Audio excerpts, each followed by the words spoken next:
NATO அமைப்பால எந்த விதமான பயனும் இல்ல அப்படின்னு சொல்லி அமெரிக்க ஜனாதிபதி டொனால்ட் ட்ரம்ப் நேட்டோ அமைப்புகளை நோக்கி விரலை நீட்டி குற்றம் சாட்டி இருக்கிறார். ஈரானுக்கு எதிரான இந்த யுத்தத்துல எங்களுக்கு உதவி செய்யுங்க அப்படின்னு சொல்லி பல தடவை நான் நேட்டோ அமைப்பு கோரிக்கை விடுத்தேன்.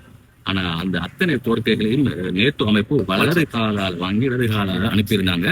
ஆனா இப்ப நாங்க ஈரானுடைய ராணுவத்தினுடைய வலிமையை சிதைத்திருக்கிறோம். எங்களால போராட்டத்துல வெற்றி பெற முடியும். நாங்க போராடுவோம். ஈரானுடைய உட்கட்டமைப்பை உடைத்து எறிவோம். அதுக்கு பிறகு நேட்டோ அமைப்பு எங்களிடம் வந்து பேசினாலும் அதுக்கு நாங்க காது கொடுக்க மாட்டோம். எங்களுக்கு தேவையான தருணத்துல நேட்டோ அமைப்பு உதவி செய்யல. ஹோர்முஸ் நீரிணை சம்பந்தமா நாங்கள் பேசியிருந்தோம்.